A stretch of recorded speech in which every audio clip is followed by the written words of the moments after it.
السلام عليكم ورحمة الله تعالى وبركاته. صاحبتي قيمة شرفت لهم سو dhawaada kulanti waxaan xiisanaa waa mar kale iyo barashadeeni waadka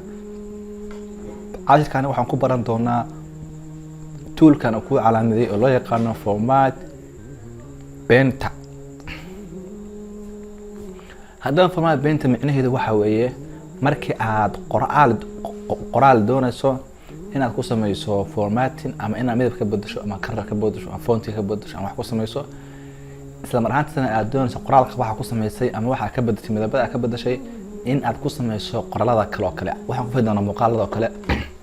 hadda Africa sa u jeedidba meelaha kale uma eka waxaan doonayaa Africa inaan u ekaysiyo meelaha kale oo halkaan oo kale inaan u ekaysiyo kale haddaba intii halkan aan tagi lahaa oo haddana kan ka bedeli lahaa oo kan aan ka dhigi lahaa oo haddana format ka tagi lahaa oo haddana kan aan tagi lahaa oo haddana midabka aan ka sii bedeli lahaa waxaa jira waddo ka fudud oo la sii maro waana format painter kan. marka hore waxa aan doonayo in aan ka koobiyeesto colorka ama isbedelka kale ayaa waxaan saarayaa highlight waxaan tagayaa qaybtan halka ayaan ku dhufanayaa aan wax la qabanayo control shift c markaan click siiyo soo noqonayo kansarkayga waa u jeedaa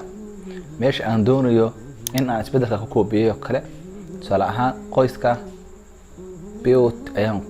dooranaya markaan sii daayo fiirsan noqoto fiira qaabka labaad oo isbedelka u koobiyeyn kartid waa inaad halkaan doorato shift control shift v وأنا تابعتها هذا هل كان ينظرنا يا واحد إسبدل كائنا خصوميه control shift v هذا أنا سوقع دولار control shift v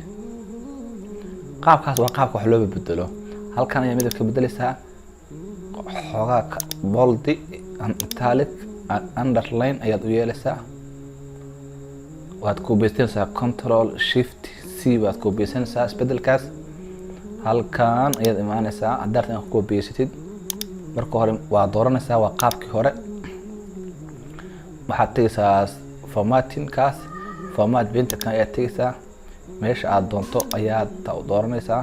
waa ku sii deynaysaa hadda soo jeedid ama wadadan ayaa ugu fiican saa u qabo control shift v waxaan filayaa waad fahantay macnaha loola jeedo waa inaad isbedelkan aad meeshan ku sameysay meelaha kalena ku sameyso adigoo calaamada Oklahoma control shift v Canada haddana doorto waxaan qabanayaa control shift c Oklahoma dulmow control shift v waa u jeedaa qaabkaas waa format painter.